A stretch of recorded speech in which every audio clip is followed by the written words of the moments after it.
আমি এমন একটি বিষয়ে কথা বলবো তা আমাদের সবারই পরিচিত। সেই পরিচিত যে আমরা নামাজ পড়ি, জীবনকে ধারণ করি। আজকে বিষয়ের শিরোনাম ইসলাম কি। ইসলাম মানে কি ভাইরা?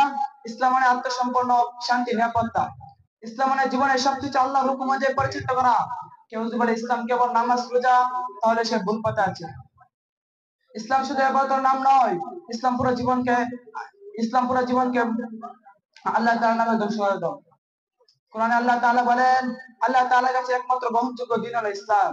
আর রাসূল সাল্লাল্লাহু আলাইহি ওয়াসাল্লাম বলেন, ইসলাম হলো তোমরা শিক্ষা দাও আল্লাহ ছাড়া আর কোনো মাবুদ নেই। হযরত মুহাম্মদ মুস্তাফা সাল্লাল্লাহু আলাইহি ওয়াসাল্লাম আল্লাহ তাআলার বান্দা এবং রাসূল।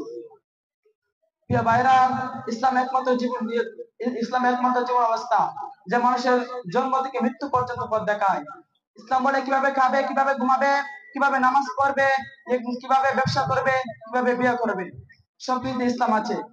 আর যারা বলে ধর্ম আলাদা, রাষ্ট্র আলাদা, তারা ইসলাম বুঝে নেই। কারণ